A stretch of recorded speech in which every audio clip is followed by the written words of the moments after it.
Notorious criminal ভাঙ্গড়েতে এসে বলির পাঠা প্রার্থী হয়ে খোকা গেল ফেঁসে। মাছ চোর শওকত মাছ চোর, বোম বাঁধা কাজর শওকত মাছ চোর, মোখালির গাঁজাখোর শওকত মাছ চোর, সকাল সন্ধে রাত ভোর শওকত মাছ চোর।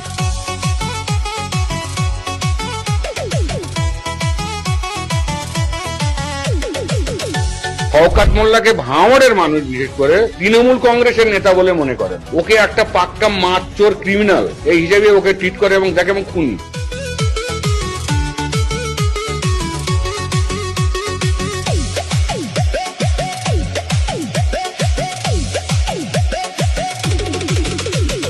তুই তো বোম মারিস আর বোম বাঁধিস, তোলাবাজির টাকা নিয়ে মধুর